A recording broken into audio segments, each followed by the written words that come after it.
Here at Unfinished Business Television, we are proud affiliate partners of the website Super 7, the home of many famous nostalgic action figures and apparel.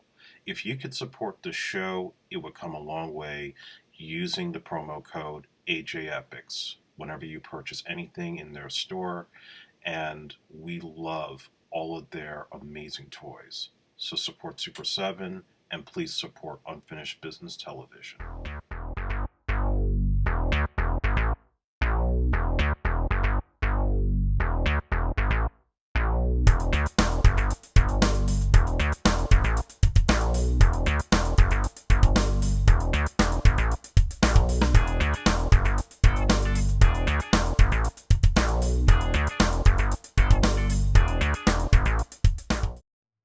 Hey, folks, welcome back to another new episode, the last episode of the year of the news and reviews of Unfinished Business. I am your host, Jeff Galashaw, Unfinished B1, for those of you who know me well.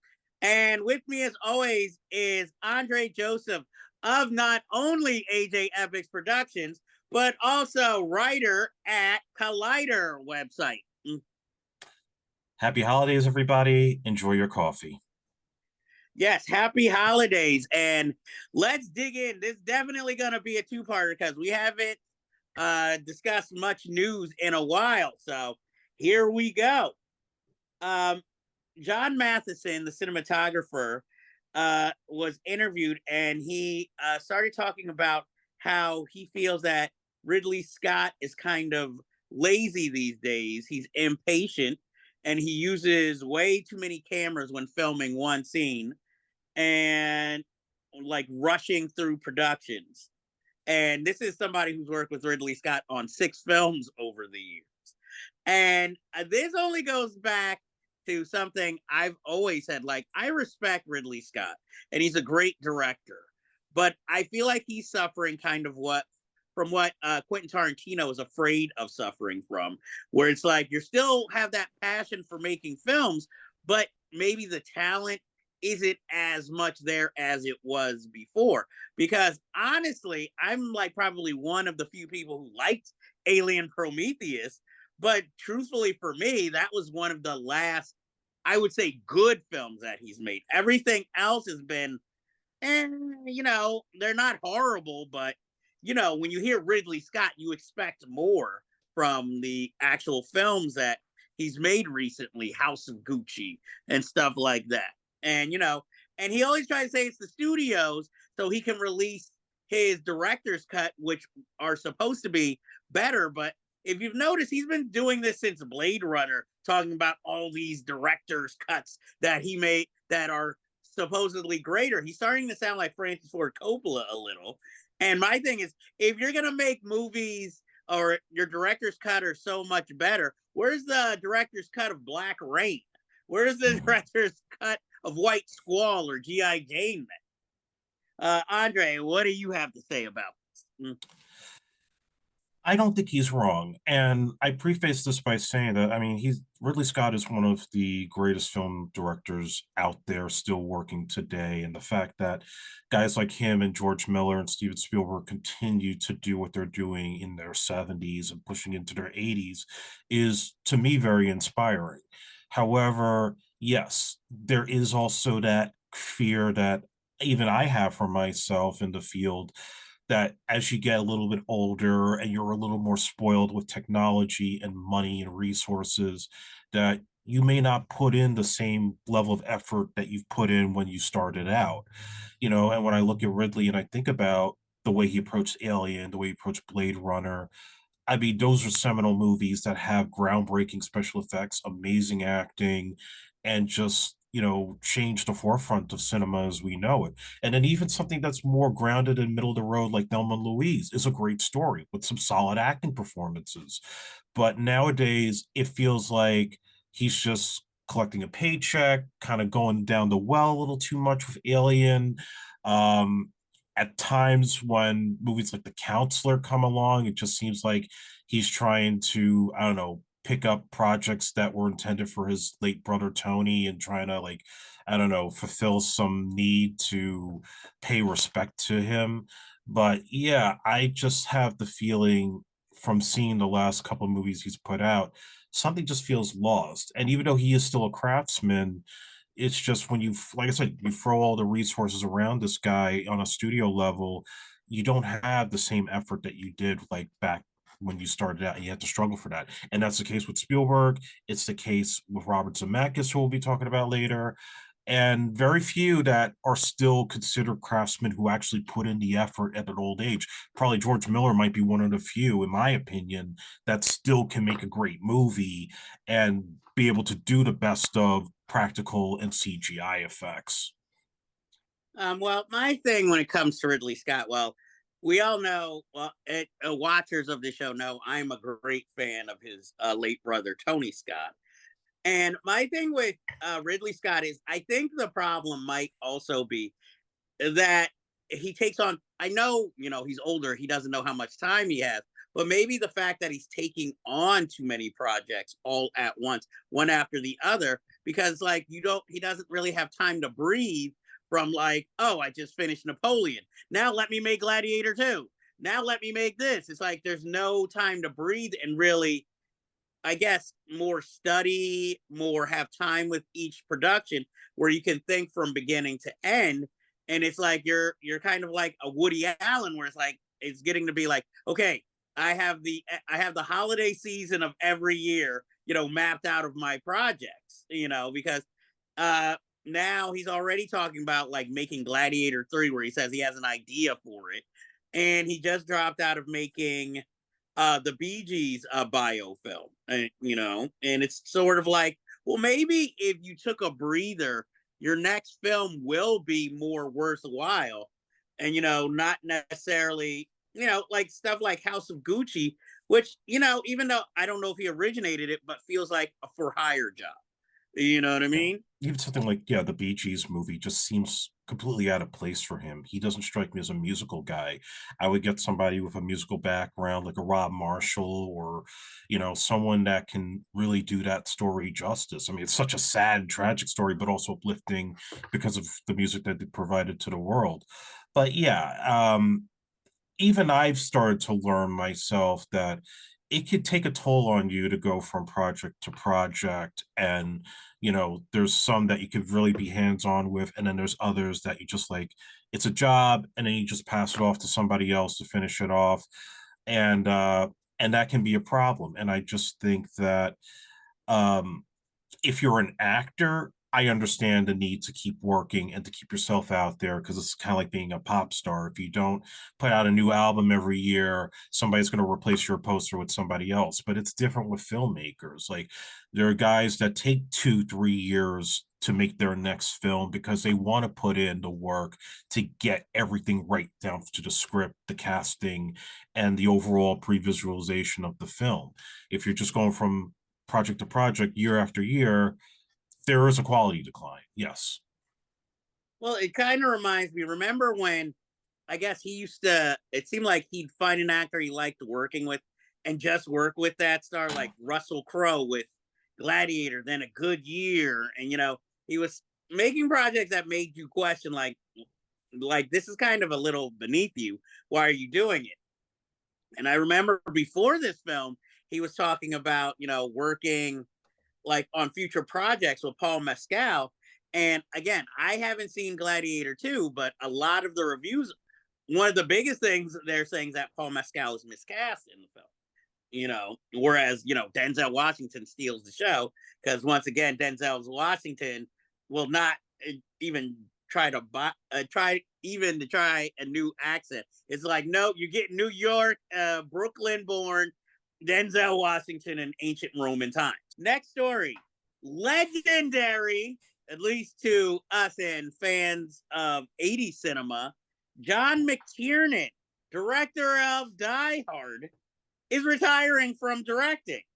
Now, of course, he did a few years in jail before for I don't remember the exact charge, but it was basically he hired a detective illegally to check up on, I believe, a business partner. And I believe the last film he made that at least made it to theaters was the Rollerball remake with Chris Klein and LL Cool J. Mm, Actually, no, it was Basic with John Travolta. I'm sure. I don't know which one would have been better for him to be remembered by, because I'm like both of them. Yeah, but now he Yeah. is working as a basically a script doctor, uncredited. When he works on movies. Andre, how did this news hit you? And Uh, I'm sad about it. He was one of my favorites. I love Die Hard. I love Predator. I'm even a fan of Last Action Hero, despite its same here. problems. Mm. And of course, Die with a Vengeance. I mean, I could go on and on. He just is a true craftsman of the cinematic eye. But I'm not surprised either because his problems really did take a toll on him mentally. And I think he's burned a lot of bridges to where, a guy at his age, it's tough to get work now. And on top of that, he's very political, very much, yeah, just kind Mhm. of divisive in some ways. But I just think that maybe the passion just isn't there anymore because the business is kind of like passed him by. It's a different crop of directors that are basically working in a very producer driven business now. He doesn't fit that because he's an auteur, as far as I'm concerned. And it's a shame because I actually had written a script that I had wanted him to maybe consider directing. So I might have to take that on myself or do a rewrite and see if anybody else wants to bite it. Yeah, it's a shame where it's like, no offense to him, but Rennie Harlan seems to get a new movie every week to direct, and Straight to video, though. Hey, it's work is work, Or you know. And John McTiernan now has to, sit here and be like, I guess I'll script doctor. He's one of those people who I just wonder what was his dream project to make if he had any left. Because I'm also a fan of the 13th Warrior. A big fan of that film, which I think is very underrated. It's flawed, but at least it's something that constantly stays entertaining and builds a world. And I think is one of Antonio Banderas's better leading roles, especially after he cut his hair. So, unfortunately, John McTiernan has retired, but at least he's still out there somewhere doing production. and he still delivered the greatest Christmas movie of all time. Die Hard, of course. Ang Lee recently said in an interview that he doesn't know where he fits in the future of cinema, and which is shocking considering he does have some actual bona fide classics in his portfolio. But I think maybe the bombing of Billy's, what was it, Billy's Billy Lynn's long, longtime halftime yeah, walk. because I remember the big thing with that movie was that he filmed it in some kind of aspect ratio that had never been used before, tried on the big screen. But realistically, that was the only aspect of the movie that was worth telling because it just felt like even though it's based on a book, it just seemed like it was a film that was pretty basic and a kid coming home from the war, his experiences, and trying to, I guess, get back into civilian life. And it had Vin Diesel in a supporting role, which was really the only noteworthy thing, other than maybe Chris Tucker had a role in it. That wasn't a sequel. And I believe Steve Martin was in that Yeah, movie he in was. a small role. So, I mean, it had the cast, but it just didn't have the interest. And realistically, the last film I remember, like him trying to make, or he did make it, Gemini Man with Will Smith. And obviously, he wasn't the first director on that film because that was a project that went through so many reiterations. But he's the one who ended up with it. And I always thought it was a very strange mix because Ang Lee is primarily more of a dramatic director, really an indie director at heart, using like studio movie. And here you're giving him this sci-fi action movie to star in. And I always thought it was a strange fit. And I don't know if it's more he doesn't know where he fits in with the future cinema because all the stories seem to be either superhero movies, and he's already done that and got panned for it. Even though looking back, it's artfully done, it's just not a great movie. But Also, I mean, my thing is, you what stories do you want to tell? Because his films always never fit into a box. They were usually ensembles, but I think after like Crouching Tiger, Hidden Dragon, his thing was okay. Well, I brought a Chinese kung fu kind of fantasy film, to America, but I don't want to keep doing this over and over again. It. I think he wanted to celebrate his culture, but also wanted to go and I guess use his artistic expression to more tell story. Because Life of Pi is a great movie, even though the CGI. I mean, it's not horrible, but you can tell at certain points when there's a lot of CGI being used rather than practical effects. But he managed to take a big budget and make something meaningful, philosophical, and artistic. And I, for one, want more of a filmmaker like that in the future, more than I'm not going to say anybody's name, but some of these filmmakers who, it feels like you don't have an artistic bone in your body. It's like how some musical artists, yeah, they make great singles, but they don't know music at all. So where is the passion? Is it for the music or more for the fame? And that's what I feel like some filmmakers are out here doing too. And I'd rather have a pro like Ang Lee who strives to either challenge himself or present something different and new. I didn't expect to go on so long about Ang Lee, but Andre, how are you feeling about his comments? Well, I think you're correct. He needs to figure out how to be unique in an environment that seems to be more reliant on IPs and particular genres that play well with a mainstream audience. If you can't figure that out, then I think his best bet is to stick with some grounded dramas like he did in the beginning and just tell compelling stories without the need for CGI and all this other crazy stuff. He could be another Danny Boyle. He could just bounce between an indie film and a studio film. One project I was always intrigued that was talked about and never done, and you're gonna laugh, but he was thinking about doing a Kojak movie with Vin Diesel. And as crazy as that sounds, it kind of got me thinking, what would a Ang Lee detective movie look like, especially a New York City cop like Kojak? And you make that more serious than the Telly Savalas Who Loves You Baby with the Lollipop, or even that Ving Rhames TV show they tried to do that really didn't play well. Like, I'd like to see something like that, and then maybe even push Vin to do more to just talk about family and ride cars into places that he should be dead. Well, I mean, hey, Netflix, since you guys like to have, these star-driven vehicles, I'm like, there you go. Or you could get a original Ang Lee project, since they always like to do like, Oscar bait movies now and then, give directors these insane budgets to, tell more personal stories. So I'm like, there you go. I kind of wish I was Ang Lee's agent right now. Like, we could do this, baby. In the Kojak movie, would Chris Tucker be a well-paid snitch or his partner? He gained weight and be a fat partner. Well, it will be the range we've been waiting for from Chris Tucker.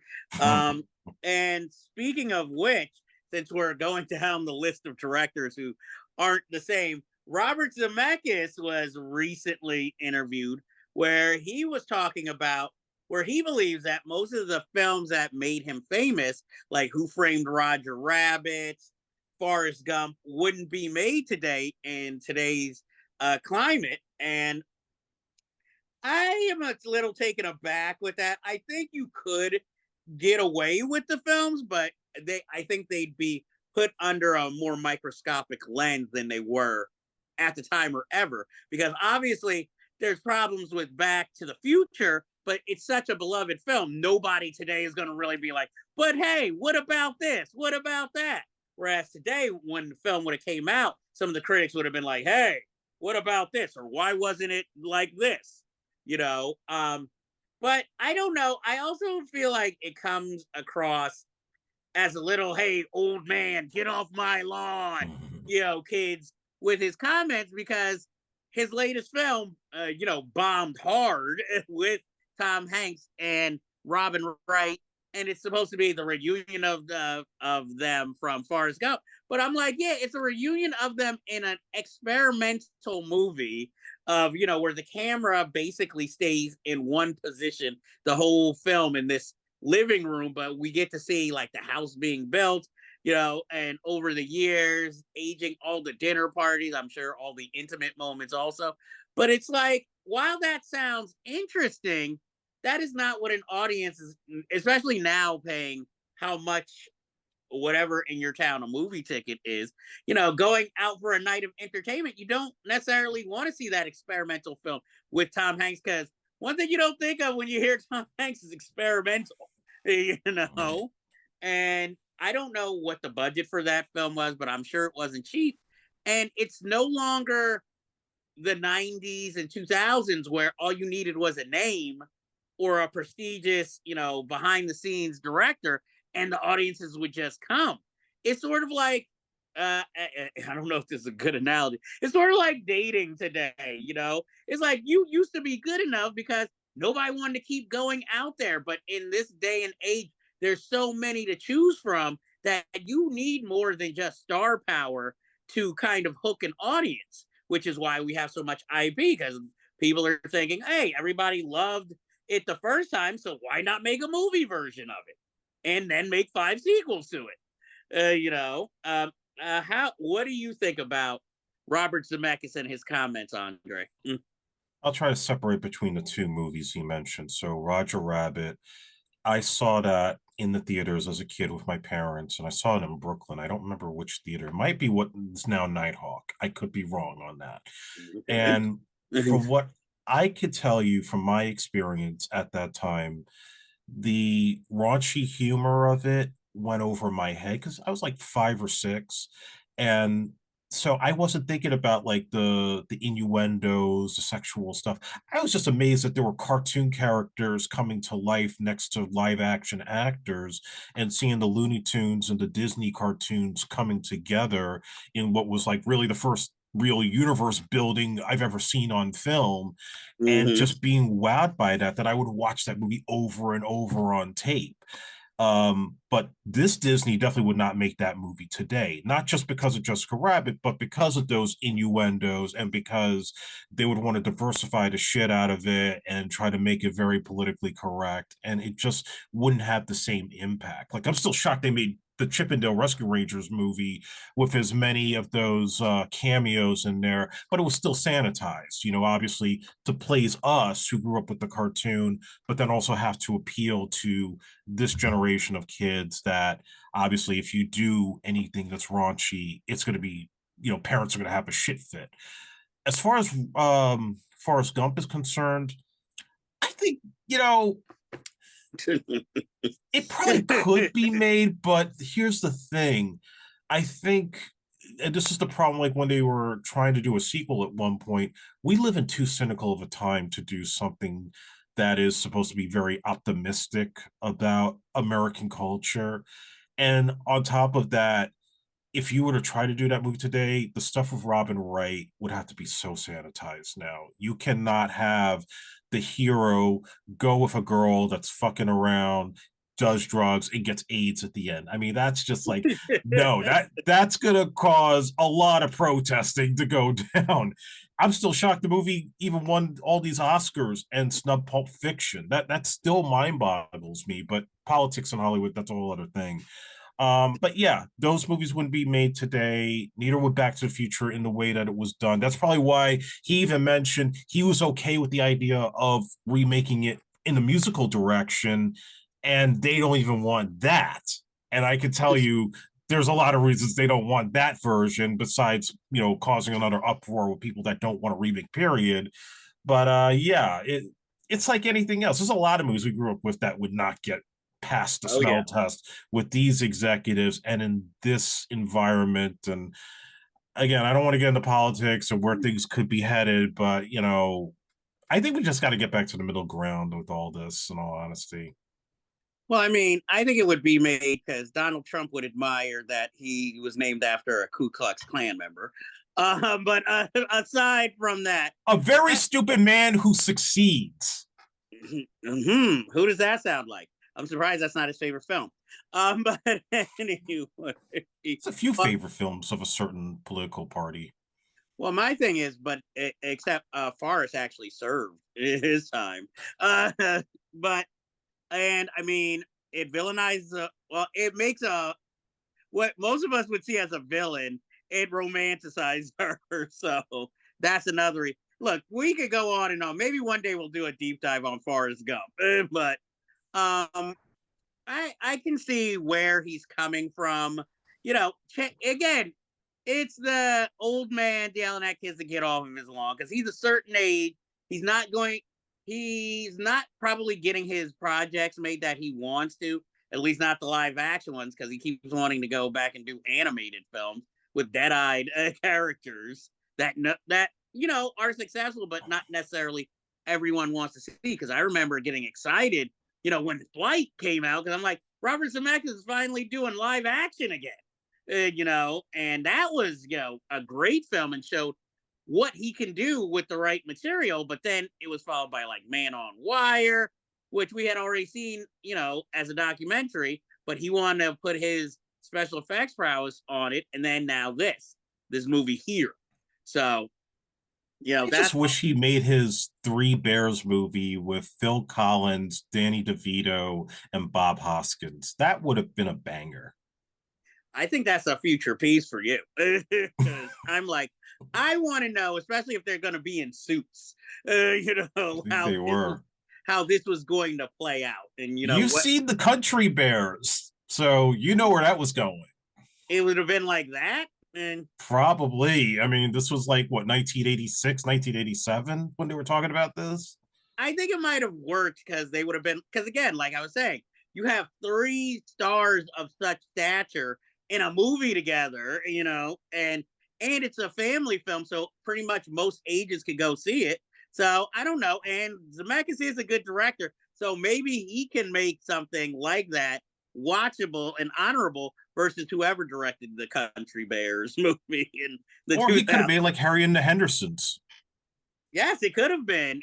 I remember liking that more as a kid than I can watching that film. Yeah. But anyway, let's move on to our next story. I mean, it's still about a director having problems. It's like, so we're going to move on to Paul Verhoeven, who has two new projects that he'd like to make, one English language, one Dutch language. But he's having such a hard time getting the American or the English language film made that he's probably going to have to do the Dutch film first. And it's just a shame because here's a director, again, has quite the reputation. Not all his films have been great, but they've always been talked about and has been kind of having a kind of career resurgence with films like Elle, starring Isabelle Huppert, from a few years ago, and Black Book, and even his nunsploitation movie. I think it was Vendetta is the title. Benedetta, yeah. Not the best, but at least it was interesting to watch, and always delving into taboo subjects.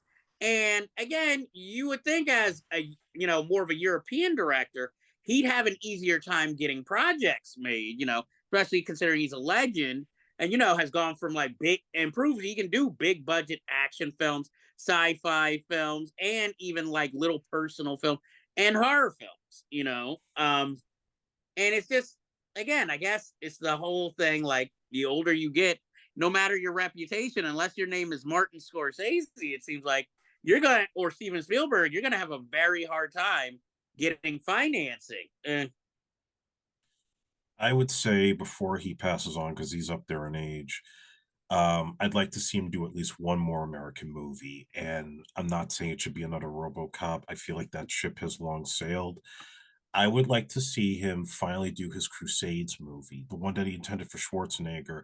But since Schwarzenegger's aged out of it, get his son Patrick to do it. See, I'm not so sure about Patrick Schwarzenegger starring. He can have a role. But I was gonna say, I thought you were gonna go with The Rock or somebody. Oh, hell no. Well, I mean, maybe there again, maybe there's Vin Diesel's dream role that he can finally flex his acting muscles once again with. No, his dream movie is that Hannibal with the elephants, and he still never did that. I think him and now Michael B. Jordan will be fighting over bringing that to the big screen But once one and movie for you all. probably could do now is the Genghis Khan biopic with Steven Seagal. With I take it it's a Russian movie. Hey, send Verhoeven to Russia to direct Seagal. I I think it don't think sells itself. I don't think their politics would go well. Plus, Verhoeven would probably be like, "I want Gerard Depardieu to play it." It's the role of a lifetime he's been building for years. Look how fat of a fuck he is now. Yes, and with all those his great acting skills in his straight to home video movies, where he sits in a chair most of the time, Exactly. All I'm the like, food he could eat on set. no, thank you. And what is he going to get like the All American Christian League to play cast like John Voight, Kevin Sorbo, and others who You believe put in it his politics? you put enough underage girls in it, they're not gonna say no. If it has a Christian message, you can probably get Kirk Cameron in there somewhere. Yeah. So, moving on, um, John Watts has said that the Wolf sequel, the movie with Brad Pitt and George Clooney, has been canceled. Basically, I think it's sort of like Doug Lyman. He's kind of pissed that Wolves was supposed to come out in theaters first, then go to Apple Plus, and instead it seems like they cut or limited it to 1 week in theaters rather than giving it time to, I guess, grow an audience and then put it on Apple Plus. And I can understand, kind of his anger, especially considering, he's still kind of a big Hollywood director. You have two movie stars with a Brad Pitt and a George Clooney. But I also think it's ironic because at this time at theaters, other than like Gladiator 2 and Wicked, until Christmas, you're not really getting too many big budget films. And I feel like this would have been the perfect time for a movie like Wolves to come out because really there's nothing else really out. You have two big Hollywood stars. Okay, one big Hollywood star and a guy who everybody knows um, starring in this film. And, I'm just wondering again, it seems to go with the theme of this episode where it's like people resting on their laurels. Like it was like, great, Brad Pitt and George Clooney in a film together, but it's not like it was something like Air with Matt Damon and Ben Affleck, where it's like, oh, and this movie actually looks like something interesting and they're challenging themselves. It just looked like George Clooney and Brad Pitt hanging together on a film set and like, hey, yeah, put a story around us while we both play cool, you know? And I'm like, well, excuse me, I don't want more of this. Because if you look, that Casey Affleck and Matt Damon movie that was also on Apple Plus, but also made it to theaters, at least that made a dent at the box office. Whereas, this, other than the advertisements, I've heard really no one talk about it. You didn't see Wolves, did you? No, I did not. I could tell you, I'm not losing sleep over the idea of no sequel.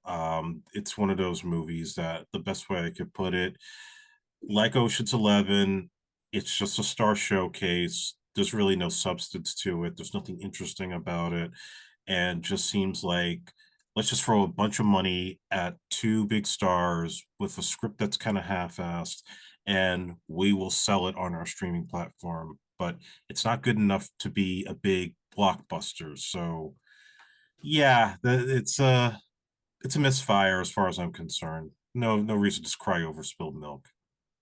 Well, also, this is a little bit off subject, but again, with this dearth of no movies really coming out now, I just find it ironic, like that now the studios are kind of dumping the films that were supposed to be big productions, and now it's like, hey, remember that Lion King sequel or prequel we promised was coming out in the summer? Surprise, it's coming out a week before Christmas, and we're not doing that much advertising. So it's like already it's like, oh, this is gonna be bad. And Craven. It's like the whole year we're like, when's it being released? When's it being released? And then a few weeks ago, they're like, okay, we're gonna release it in 2 weeks. You know, And they just put out the first 8 minutes of the film online for people to see, which tells you, oh, they got some confidence in this. that's true because a movie we'll be Wink, reviewing. wink. Yeah, well, I mean, we'll be reviewing Smile 2, later in the show. But that was another movie where they put out the first few minutes online for, and I can see why in that case because, well, we'll discuss it when we review it. But yeah, so I take it this first 8 minutes of Craven, which I didn't see, must have some like great footage to entice you to keep watching, or I want to see more of this. Trust me, I remember in the past when they used to give you first few minutes of a film and it really wasn't anything. It was like, okay, I still don't necessarily want to see this film. The first few minutes of Riddick. Look, I'm happy with just the first film in that franchise. I There was no reason like let's build on this. And Luca Guadagnino is directing Sergeant Rock for DC Studios with Daniel Craig starring. Well, I can't laugh too much. He did star as Bond, so he is an action veteran. But I just like, hey, we're making this great action movie. Who's the star? Daniel Craig. Is like, oh, you're not as excited. But I mean, this will be. I'm more interested because Luca is directing it, and we all know he tends to direct more art films, and I feel like maybe this could be like Denis Villeneuve, where it's like you take a director who's known for more artistic projects, give him like this big budget, and he can put his own personal touch on, I guess a genre film that maybe either makes it more artistic or makes the characters dig a little bit deeper. I mean, we'll see. I feel like somewhere Timothy Chalamet will have to have a cameo in this somewhere as like the first person killed on the battlefield, like Sarge, what do you want me to do? Go overtake that hill, and then like he overtakes it, then gets shot in the neck by a sniper. End of Timothy Chalamet's cameo.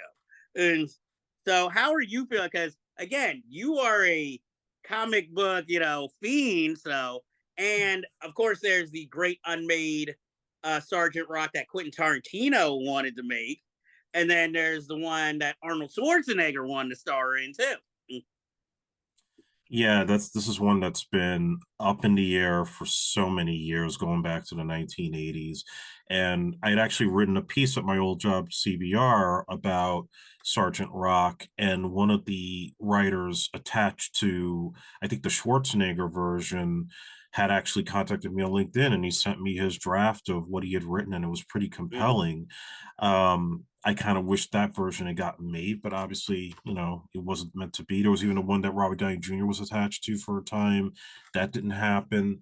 I think it's time. I think now with James Gunn being somebody that's so caught up in the nerdy lore of the DC universe, it makes perfect sense that he would be the guy to spearhead this production, and to get that particular director to put his spin on it could be unique. I think Daniel Craig is a fine choice for Sergeant Rock. And my only advice would be don't universe build it. Just let it be its own movie. Let it have its own thing going on. You can put it in the DC Elseworlds banner and not try to like, let's connect this to Superman. Let's connect this to Batman. No, let it just be Sergeant Rock. Let it be a period movie. Don't do the Captain America shit. Just let it be like an old school Dirty Dozen badass action movie. I have a action film pitch for Luca. Janine Garofalo action film sells itself. I could pay to see that. Yeah. We Or think for she's a. Allison Janney. It worked with her. Oh, that she could be like her mother. Yeah. And she has to fight the powers that be, played by Dennis Quaid. And It should be like Nobody. She just like basically brawls with people. There's no real skill. it should be that mixed with Haywire. And Ooh, no, no. Oh, come on. You have all these like celebrity cameos for no reason. Channing With a Tatum will be free. dubbed Gina Carano that unfortunately there's a certain section of the audience that likes her. uh, I say we make this the Democratic Gina Canaro movie with Janine Garoppolo, or the liberal version. But anyway, let's get back on subject. An interesting cutaway. Madonna can't get her own biofilm funded starring Julia Garner. I'm wondering if this is because Madonna is making too many demands necessarily, because obviously originally this was supposed to be written with her and Diablo Cody, and Diablo Cody's I guess after the first draft dropped out, so now it's purely a script by Madonna. And let's face it, Madonna doesn't have the best luck when it comes to movies, not only when she stars in them, but also she's directed two films that weren't met with great acclaim. So I'm wondering if she could maybe sort of like with was it 50 Shades of Grey, where you trust another filmmaker to do your vision, but you're heavily involved in the production still. Not one where you just step away and like no involvement. I know this is kind of an old story, but she's still trying to get this film made.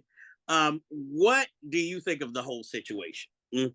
It's just she's very particular about how she wants her life story to be presented, and if certain demands can't be met, then it's kind of like well, the Richard Pryor biopic that they've been trying to get off the ground, where it's like his widow will not approve of any script that doesn't fit her standard, or supposedly there might be some sexual favors involved, according to Mike Epps. I don't know if that's true, it's just alleged, but it could be one of those situations minus that Mhm. aspect of it.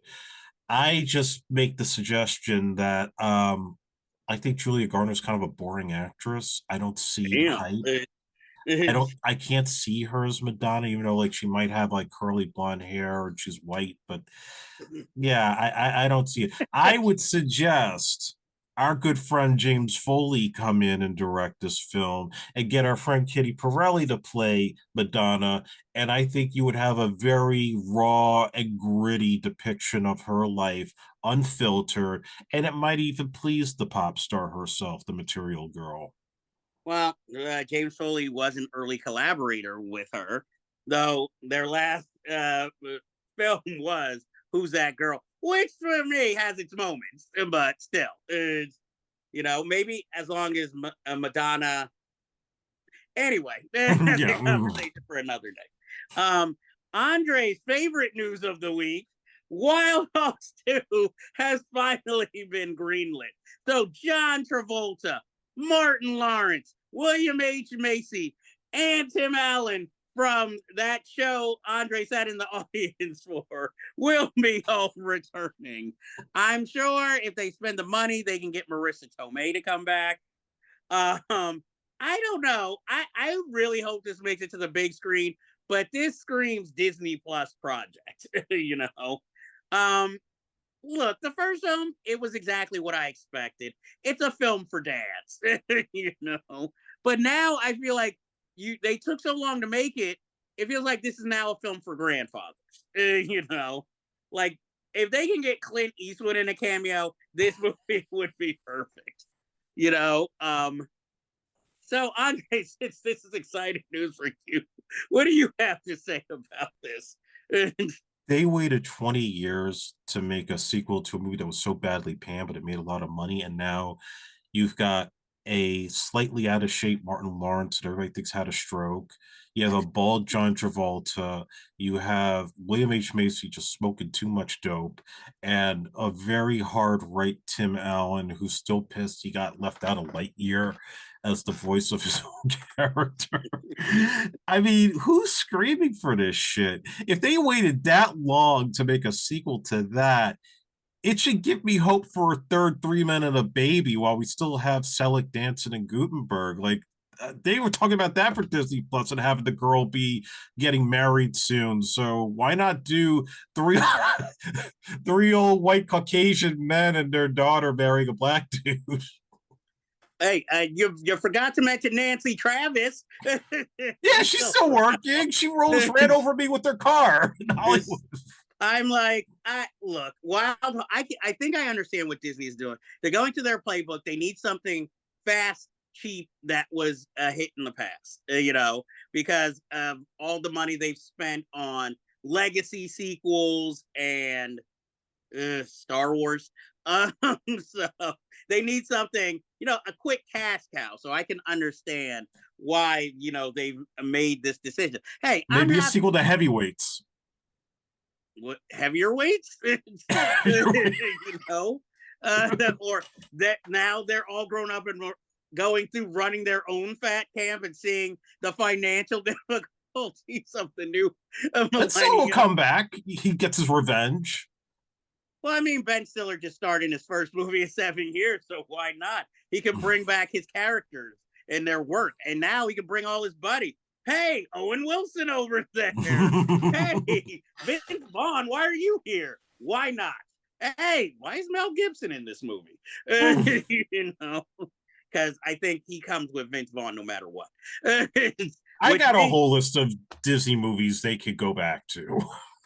I'm just like, will Marky Mark be in this also? as the trainer at the other like fit camp or sports camp? And we can even go back to another. No, I was gonna say. No, yeah, I was gonna say. Will he be rocking the George Jefferson? That's all I want to know. We could go back to another Disney classic, Stakeout, and do Stakeout 3. Do you think Emilio wants to work with Richard Dreyfuss, who's going to be like, wait, this is too woke? For the money, he'll do it.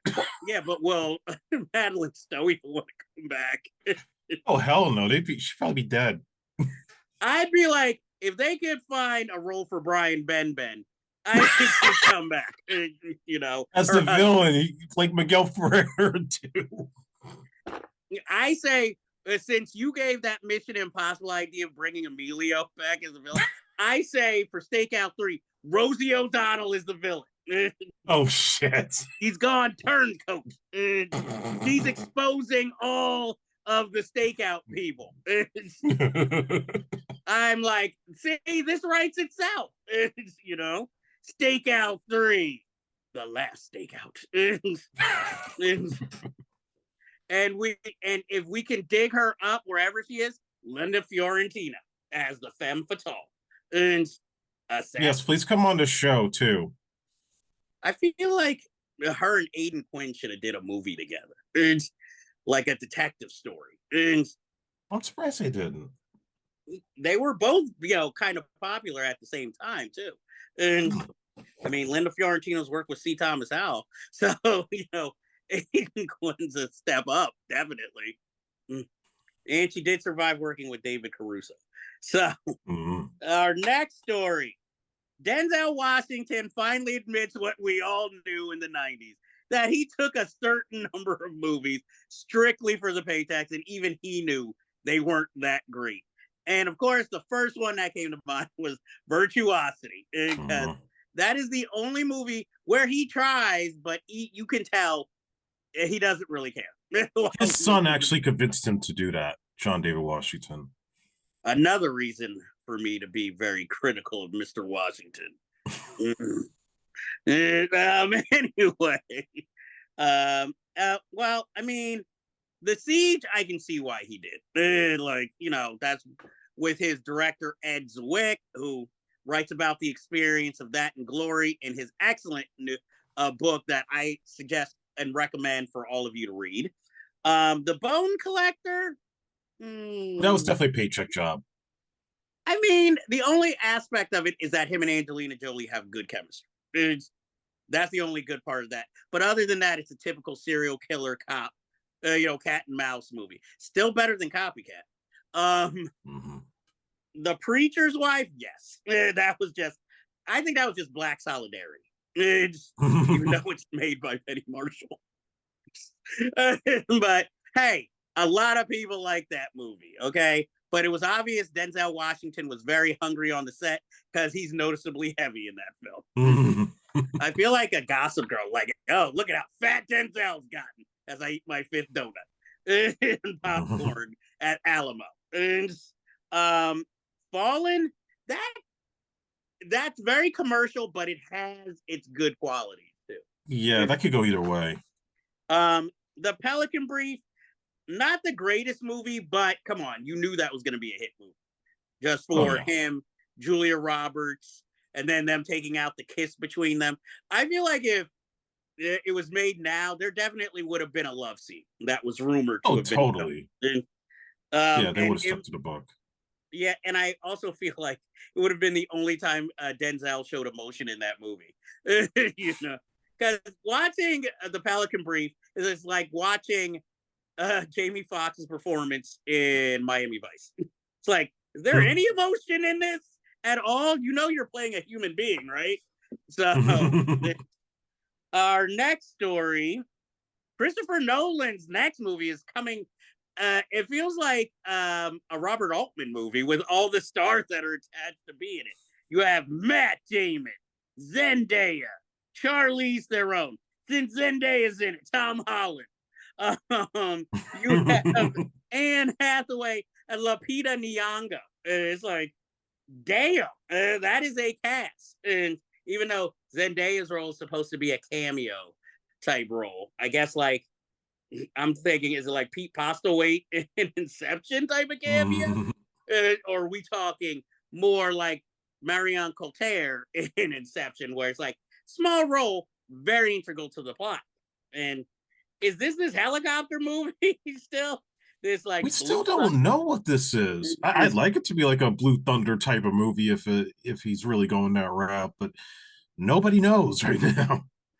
I will say Lupita Nyong'o being attached is the most interesting casting to me because she can do no wrong when she picks certain roles. It's like, look, A Quiet Place, that was so unexpectedly actually good. She's the best thing in Us. I'm just like, other than when she was in that Liam Neeson movie, but it was a bit role. I'm like, she picks good roles. So I'm just like, well, I'm gonna be there anyway. But with Lupita in it, I am like awesome. I'm just hoping it's not like another Florence Pugh revelatory role where I'm like, ooh, Lupita, I never looked at you like that, girl. Um, okay. Our next story is Sony scrapped Beyond the Spider Verse all the footage and did a page one rewrite, further pushing the movie back. Because first they have to have a satisfying script, then they can start the animation, which is going to take years. How do you feel about this, Andre? Yeah, this just adds to the drama with all the stuff we heard last year with the animators when they were protesting because they were being overworked. And I think Phil Lord and Chris Miller, I could be wrong, but they might have been kicked off the project, or at least they're only going to be producers in name only, but not as actively involved as they were with the previous two films. All I could say is it will get made, it will get done, but I think the plan was for three movies, I think. I think they're going to just limit it to one so that they could rush Miles Morales into the MCU. I'm just hoping it's not going to be like Wild Hogs 2, where we got to wait 20 years and then finally go, No, I now don't we think so. finally get the sequel, damn it. Or Godfather 3. And in casting news, Barry Keoghan will play Ringo Starr, the only cast member so far officially cast in Sam Mendes Beatles, I think 4 films that he's making about each one being about the evolution of the Beatles, but told from each perspective. And I could see it with the haircut and the we didn't have the mustache back then, but just sort of like that look, like he's a monkey. Yeah, I think he could do it. yeah, because other than him, the only I guess serious maybe casting has been Joseph Quinn as I believe George Harrison. And Hmm. so, that project seems to be moving forward. I feel like this is going to be kind of an experimental kind of what was the Freddie Mercury Queen movie titled? Oh, Bohemian Rhapsody. Yeah, I feel like it's gonna be that version where I think Sam Mendes is trying to push it to another level, sort of like Ang Lee with Billy's Walk. Um, Lady Gaga is it set to play a key member in season 2 of Wednesday. That seems kind of natural. I feel like all the goth girls are going to naturally be attracted to how long Wednesday goes on. Because, I mean, if Aubrey Plaza wasn't in Agatha all along, I think she would have been a natural to be in Wednesday. I think if Barry Sonnenfeld ever comes out of retirement to direct, he should direct an episode of Wednesday. Sort of like Frank Darabont with Stranger Things. Yeah, 1,000%. I'd love to see Sonnenfeld do an episode and kind of merge his style with Tim Burton's.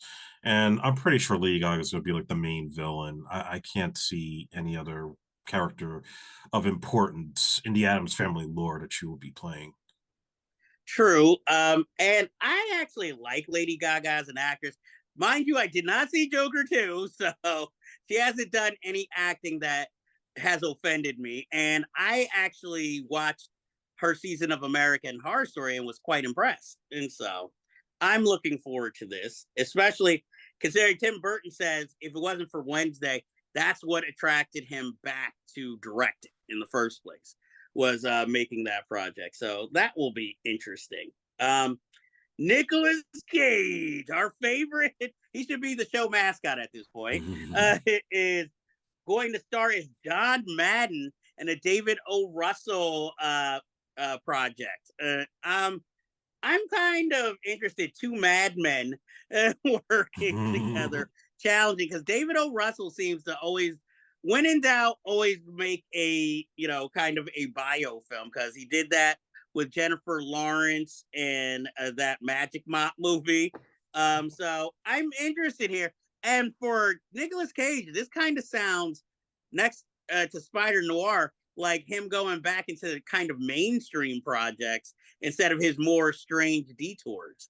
So for one, I'm looking forward to this. I'd like to see how the film looks first, but I'm kind of intrigued. And I'm fascinated by it. I'm fascinated with what his process is going to be like to get into John Madden, and I feel like just aside from Nicolas Cage jokes, it's good to make a biopic about him because there's still you have this generation of kids that only think of the video game Madden. They don't think about the guy and his significance with the NFL and being the coach for the Raiders, being a commentator.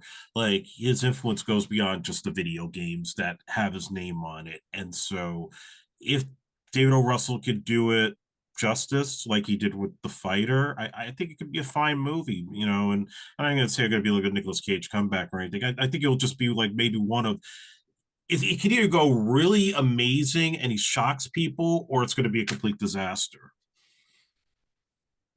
true.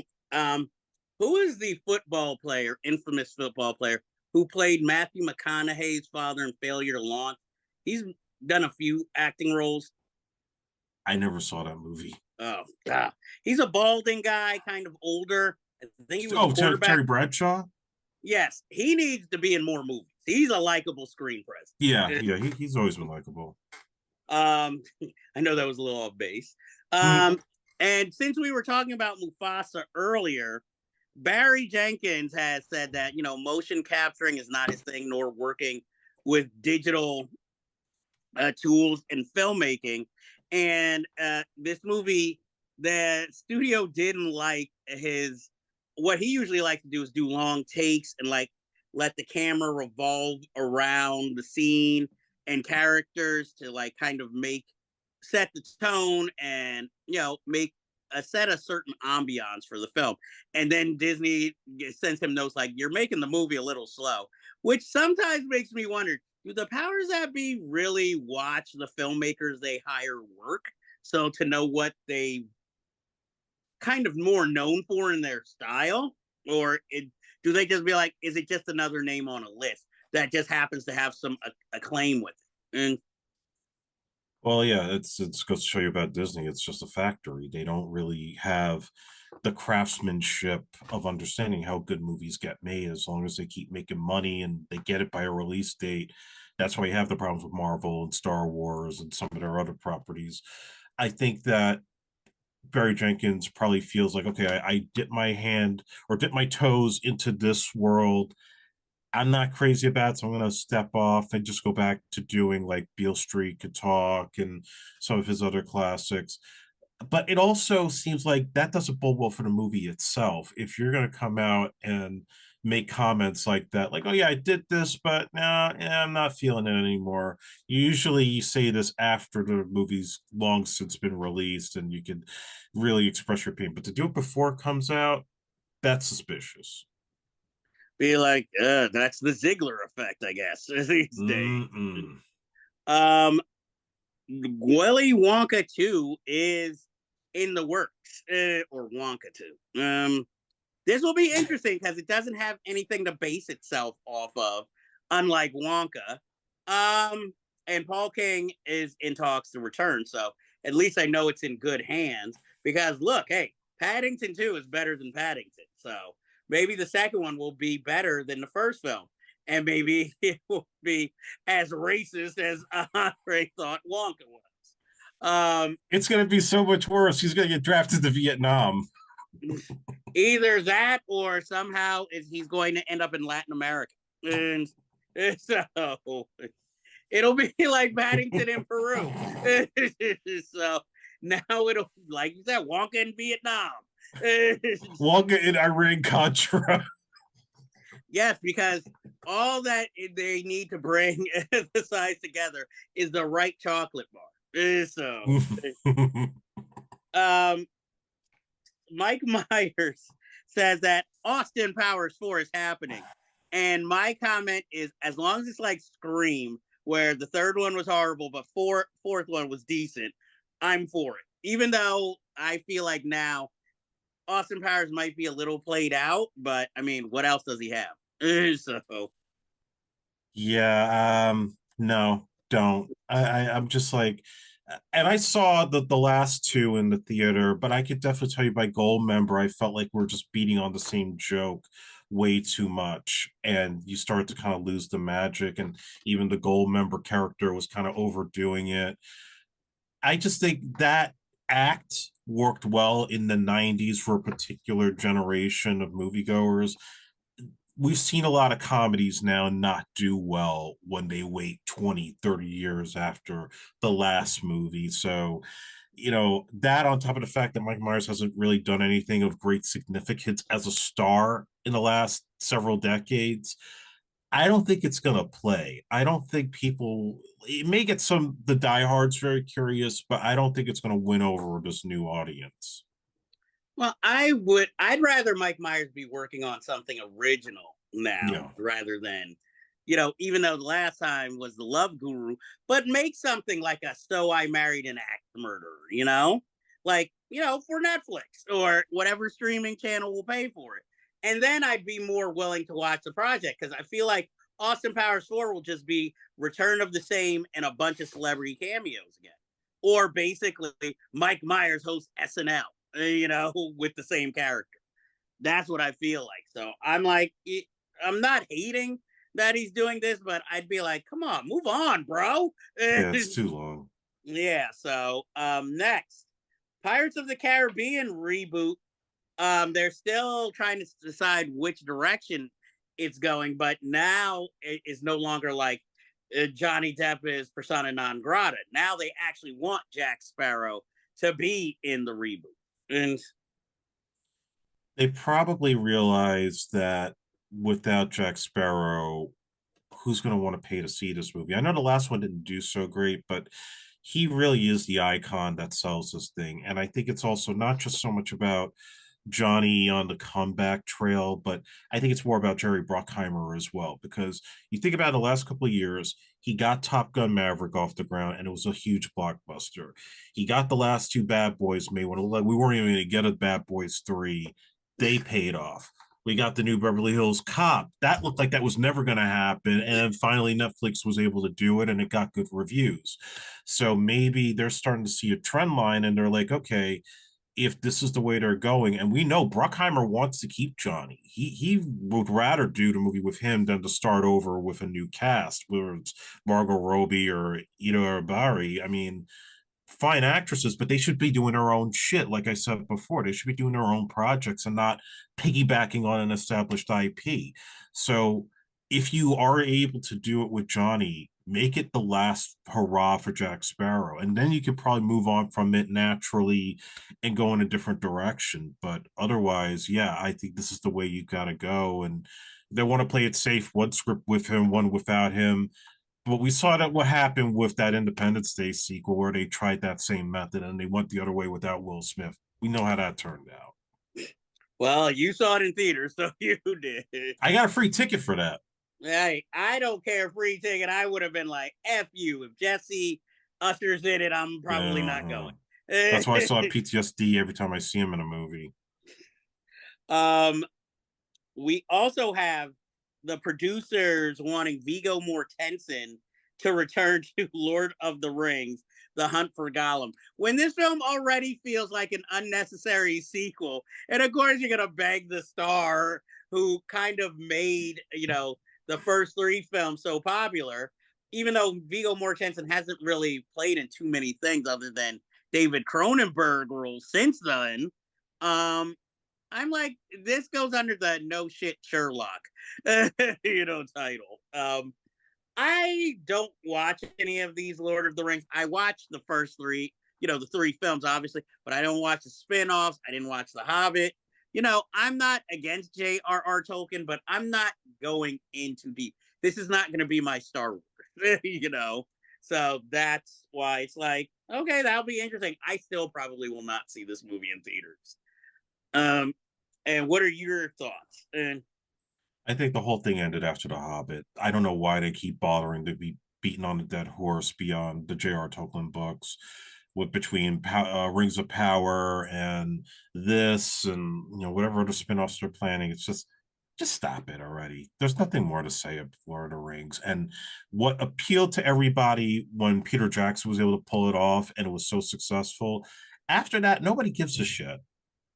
well, I mean, the television spinoff is doing well, so I think that's why they're like, let's do the movies because we can't do the movies, from the movie. I mean, we can't do the television show as a movie, especially while this television show is doing so well in the ratings, and these episodes cost so much money, So they're like, let's just make a movie, and I think this is already supposed to be a two-part. This the search for Gollum or whatever, and so. Jesus Christ. Well, we're almost at the end of our news, folks. Smile 3 is going to go into production next year, even though Smile 2, like, literally just left theaters and was a surprise hit. And I know some people criticize the marketing, but I think that's what helped Smile 2 become the hit. And again, it came out when there wasn't that much competition. So I'm kind of looking forward to Smile 3. I didn't see this as a franchise, but I will say I can stand more Smile movies than the Terrifier movies. Let me put it to you that way. Even if one is more independent and one is studio. And uh yeah, I mean, we're gonna talk about Smile too, but I'm not surprised it's happening. And I have some theories of where that's gonna go. okay. And our final story is that we always have to go back to Star Wars. Is that a new trilogy is being written and will be spearheaded by Simon Kinberg, who handled the writing duties on the previous trilogy, Force Awakens, The Last Jedi, Rise of the Skywalker. So this time, J.J. Abrams doesn't seem to be involved. So, and this is on the heels of them canceling the Ray movie that was supposed to start filming next year, which, obviously has been canceled, even though they say Ray will be in multiple Star Wars movies, and, across the saga. Basically, it seems like Ray's going to be their new Luke Skywalker. And This franchise is still damaged goods that they think that people are going to pay to see episode 10, 11, and 12. If you remember the late shift TV movie on HBO where about Jay Leno and David Letterman, the whole late Yeah. night wars. And remember there was that scene near the end where David Letterman gets a call from his agent that there might be the opening to take over from Jay Leno, but there was like a certain, like if the ratings fell below a certain point, that's where they could get rid of him or replace him. And then his agent, his manager goes and says, "You don't understand. Like you take over tonight, you're not taking over the Johnny Carson Tonight show if you get this job. You're taking over Jay Leno, and Jay Leno's show is damaged goods." That's Star Wars right now. When you Just came off of the prequels, and granted, the prequels have their divisive reaction, but there was still that goodwill because at least Revenge of the Sith had the ending everybody wanted to see, which was the Empire wins and we set up a new hope. So that kept everybody going. And you also had the Clone Wars cartoon to keep the bridging of, that whole gap when we had no movies. Then we get episode 7, 8, and 9, which we never thought would happen.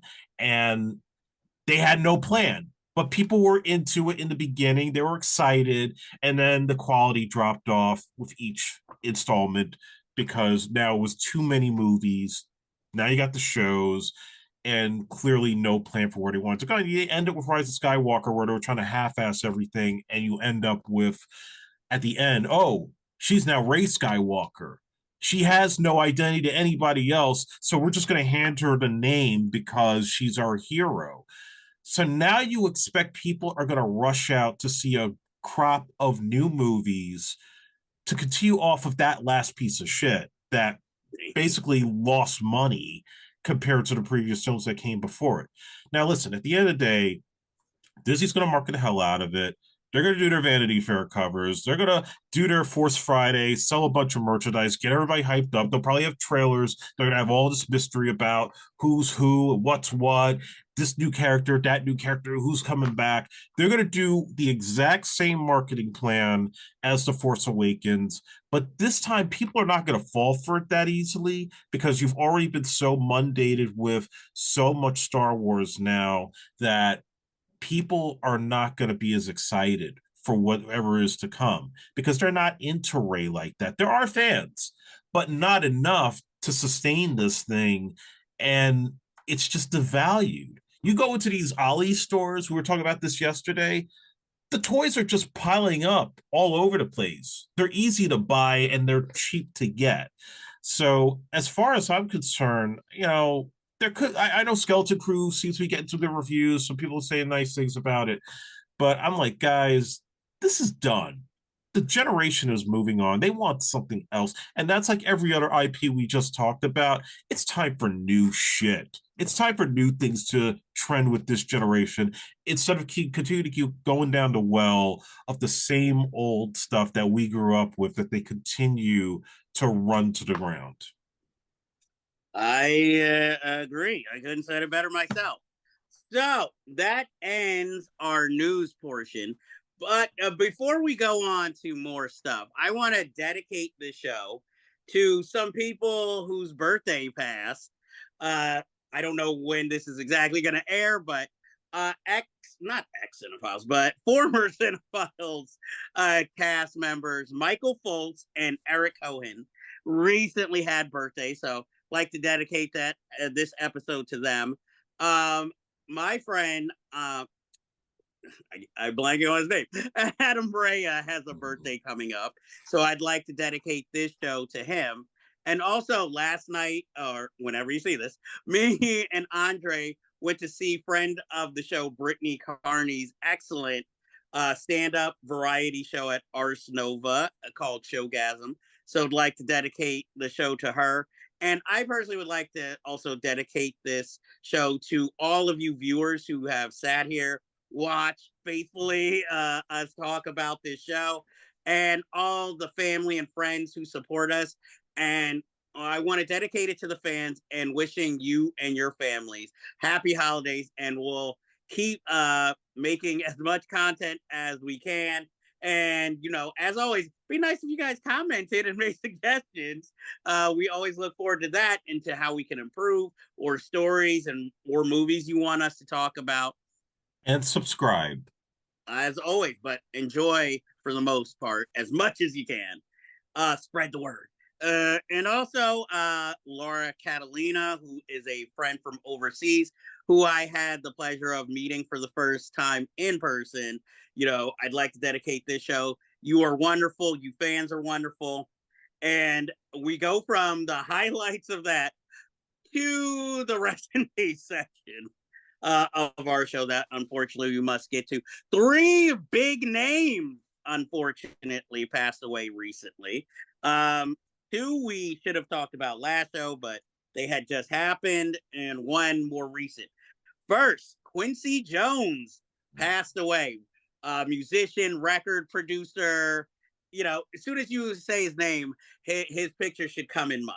I mean, this is a man who's had a long career in music and also helped produce some seminal films like The Color Purple, Fresh Prince of Bel Air, the television show, and did the scores for many films, even though he also made one of the most annoying scores, at least to me, in the world, the Anderson tapes with Sean Connery. But he made up for it for all the good music he did, and even Elevator to the Gallows, a classic French film. He did the score to that, right? I think so. I don't know. Okay, I hope it wasn't Miles Davis. You're like, whoops. Well, we'll see how that fact check works. And then, if not, this will be cut out. Uh, but I mean, come on, he did Sanford and Son, which is actually one of my ringtones on my phone.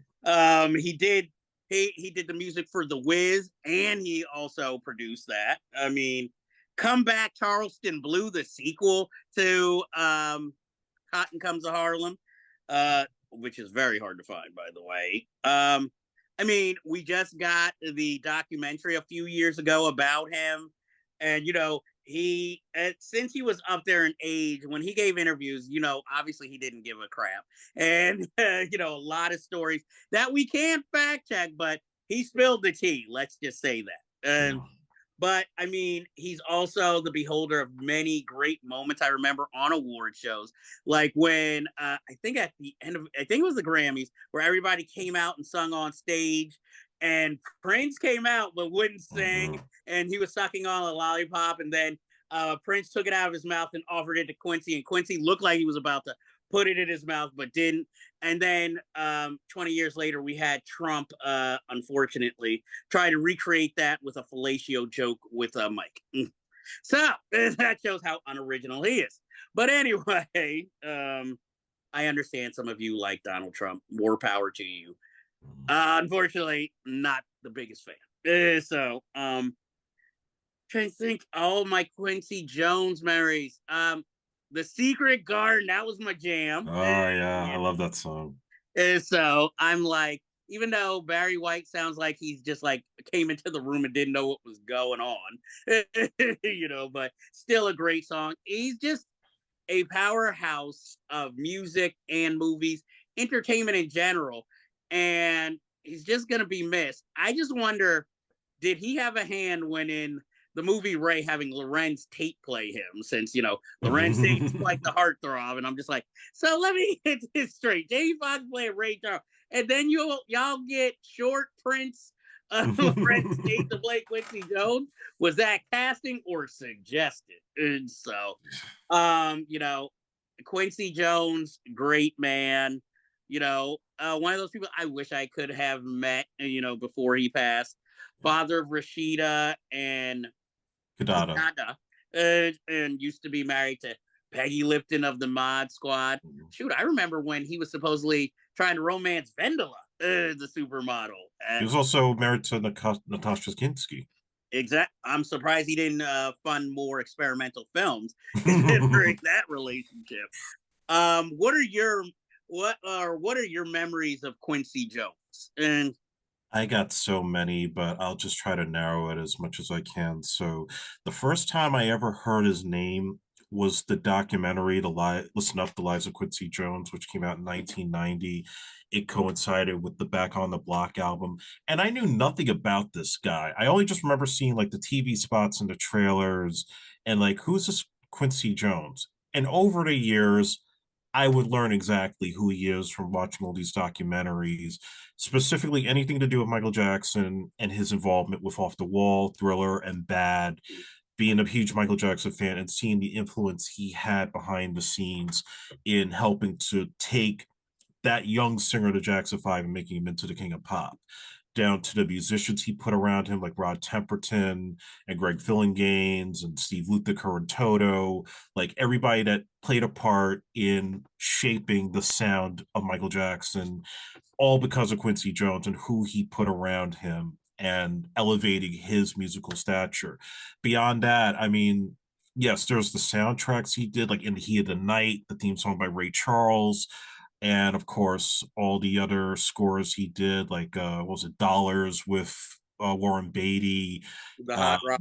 Mm. the Hot Rock, yes, and a lot of Sidney Lumet films, even The Wiz, as infamous as was, he has a cameo in that. But yeah, and he also did the E.T. storybook with Michael and Steven Spielberg, and recorded the song for that. But beyond that, I mean, you look at everybody: George Benson, James Ingram, Patty Austin, Tevin Campbell with the song Tomorrow from the Back on the Block album. The way he was able to bring the jazz musicians and the hip hop artists of the 80s together, and then everybody was in R&B and blues, was just incredible. Of course, We Are the World. You have to mention that, how significant that was at the time. Mm. He dipped his toes in everything, including Vibe magazine and Oh yeah. and again, all the TV shows you talked about. And when I read his biography while I was in high school, that really inspired me to want to be in his shoes, to be somebody that didn't just limit himself to just music, but basically culture as a whole, and to advance it through entertainment and the arts, and going beyond that and being like a successful entrepreneur and a businessman too, with everything that he was into, both in multimedia and magazines and so forth. And so, yeah, he lived a very long, fruitful, and productive life. Yes, there were some questionable things over the years, his penchant for white women and, certain relationships with the people that he collaborated with. But you put that aside because that's everybody in Hollywood. Everybody has their skeletons. But this guy undoubtedly is a true inspiration to artists everywhere around the world, certainly to me in my life. And like you, he was one of those guys that I had wanted to meet for a very long time and to feel like I was in his graces. Unfortunately, that's not to be, but I could certainly take the life lessons he instilled through his books, through his interviews, and try to apply that to my work and the way of my work ethic to try to be hopefully that great one day like he did and give back. So he is certainly a force to be missed with that question. And I continue to listen to his music every day when I'm at the gym and when I'm at home. So he certainly had a huge influence on my life and my family's life. Yes, producer of Mad TV, and Mhm. I think among Bill Cosby's other crimes, I think Quincy Jones was the inspiration for all the Cliff Huxtable sweaters, because that man was wearing sharp sweaters throughout the 1980s. Oh, yeah. So we send our condolences to his family, friends, and of course fans of Quincy Jones. Another death. This one kind of shocking, kind of not. Tony Todd passed. Many of you know him more from the Final Destination movies and the Candyman saga. Kenny Um, Mayne. yeah, man, Candyman. Um, but he was such an accomplished actor, and only started more in like the early '80s, and has like a long list of roles. And he also did a lot of theater, a lot of August Wilson plays. And he's the epitome of an actor who had all of these phases, though is more known for horror, but it also showed his range. I mean, any 80s television show and 90s television show he was on, Smallville, Stargate SG-1, Star Trek: The Next Generation, and various Star Treks. And he had that unmistakable voice. As soon as you heard it, you know who it was. I mean, Tony Todd is an acting legend, a character acting legend, and he's going to be so missed. Even though with the Candyman, the remake, he did look sick. So I didn't know how long he had, but I am certainly glad for the life he lived and how long he was with us. I don't know what role he could have played, but for some odd reason, I really wish he was in The People Under the Stairs. If they couldn't have got Ving Rhames, I would have been like Tony Todd for the boyfriend. Do you have any particular memories of Tony Todd? And Well, aside from Candyman and Final Destination, there's like a lot of the character parts he played that really stand out to me. Probably the most notable was in The Rock, where he was like one of Ed Harris's henchmen, because he had some of the catchiest lines in that. You're like, oh, they're gonna call or I'm gonna fire a rocket up their ass. Or when Nicolas Cage has the chemical thing in his hand and he's like, oh, do you like music? Do you like Elton John, Rocket Man? He's like, I don't like that soft ass shit. Yeah, I actually had a friend or two that had worked with him on some indie films, and he is nothing like the scary persona that he displays in his movies. I heard he was always a sweetheart. He was always somebody that was giving to other actors and just really into what he was doing. There was no shame, I think, for him to be considered a horror actor.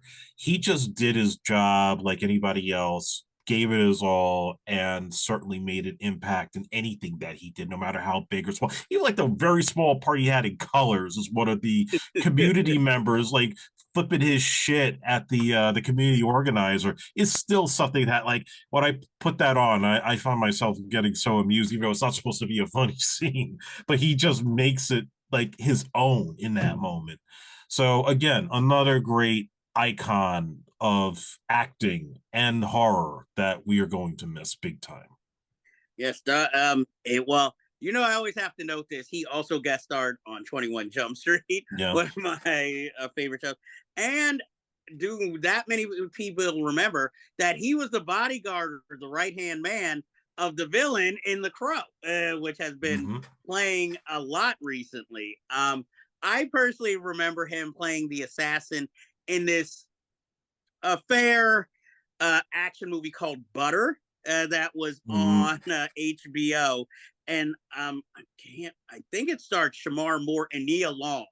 Yeah, And and I think Donnie Wahlberg was in it. yeah, and it's about like the hip hop record producing, and Ernie Hudson plays the Yeah. big villain in that, a kind of older Suge Knight figure. But for some odd reason, that role I always remember him being in. He maybe because he was taller than most of the cast and still was trying to look smooth with a fedora and a three-piece suit, but running after everybody. He was like he was probably what Luther Vandross was supposed to be in Meteor Man. Like, whoa, look at that cat. So Yeah. We got to talk um about that part if we ever do a deep dive because I have questions. okay. But yeah, Tony Todd, again, rest in peace, to your family, to your friends, and of course the fans. You will always be remembered. And the third death recently has been Jim Abrams, director of Hot Shots 1 and 2. Uh, Big Business, Ruthless People, one of my favorites, Top Secret, and the creator of the Naked Gun franchise, which started out as the television show The Police Squad and Airplane. Um, Looking over his resume, you just don't realize how much of an influence he had, not only on like spoof movies, but just the industry. Because you think he made more films than he actually did, because looking at the directing, like he didn't direct the second Naked Gun movie or the third Naked Gun movie. He was just the producer on them.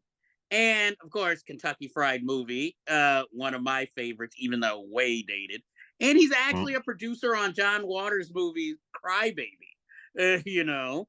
Um, but yeah, he always was funny, even when they made those making of all these spoof movies.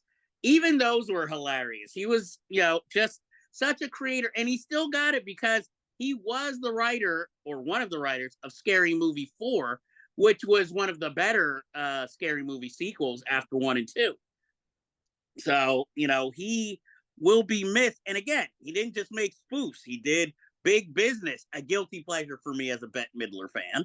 And Ruthless People, with Danny DeVito, Judge Reinhold, Helen Slater, and Bette Midler again, which is more of a kind of a hope comedy, or crime caper, and one of Bill Pullman's first early screen roles. And, so rest in peace to Jim Abrams, great man in front of the screen and behind the screen. He also started a charity with for his afflicted son and made a TV movie about it with First Do No Harm, which Meryl Streep starred in. That was one of the first where you got a really big star to do one of a smaller project for television.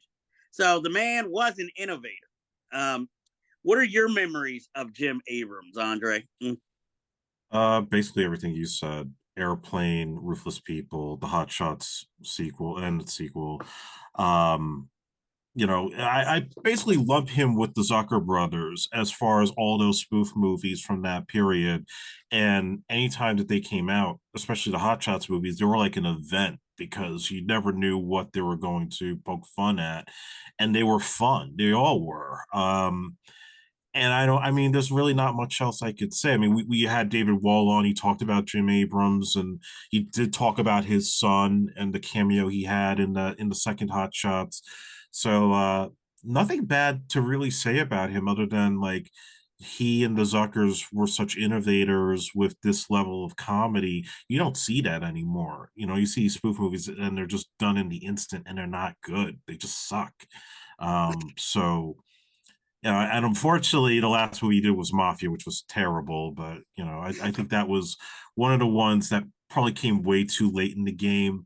But everything before that was really hilarious. So yeah, definitely another one that I would think about as a big loss. Yep, no more Zaz. It's now like ZZ Top. Mm. So that is all our unfortunate deaths that we have to report this week. So, if you like this review, please be sure to like and hit subscribe to be alerted to new episodes in the future.